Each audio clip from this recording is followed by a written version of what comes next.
First, using 3 to 6 mil plastic, measure and cut the plastic sheeting, leaving extra material on the top, bottom, and sides. Next, attach the plastic to the top of the spring-loaded pole by sandwiching the plastic between the head and the non-skid plate and locking it into place.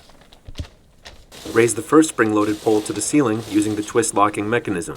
Place a new pole every 10 feet or every 8 feet if you'll be using any negative or positive air pressure. Pull the plastic tight at the top between each pole. The poles are very easy to set up and reposition. Lift up the bottom of each pole and tuck the plastic underneath. And don't forget to use the grip discs. They provide extra grip at the bottom of the poles. Fully compress the spring at the top of each pole. This will prevent the poles from moving even if there's negative or positive air pressure or if someone bumps into them.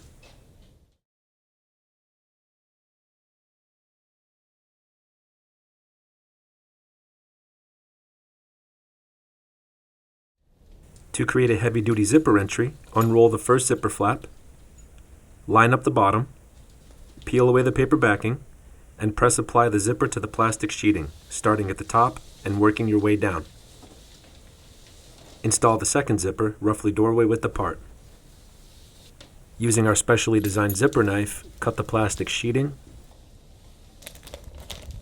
and remove the ribbons. Install the flap hooks by poking the sharp tips through the plastic sheeting.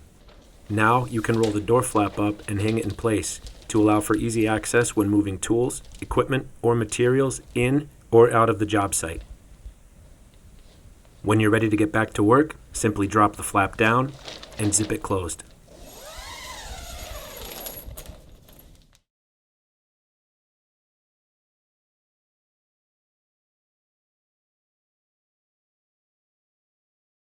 To create a self-closing entry, use the ZipWall magnetic door.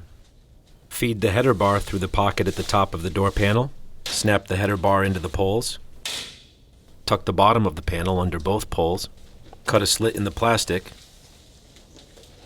Using the 6 magnetic strips, seal the door panel to the plastic sheeting. The 2 shorter segments are for the top, and the 4 longer segments are for the sides.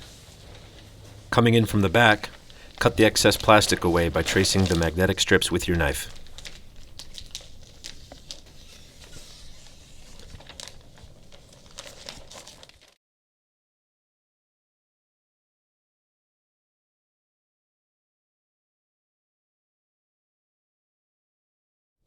Place a ZipWall mat in front of the entryway, and your ZipWall barrier is now complete.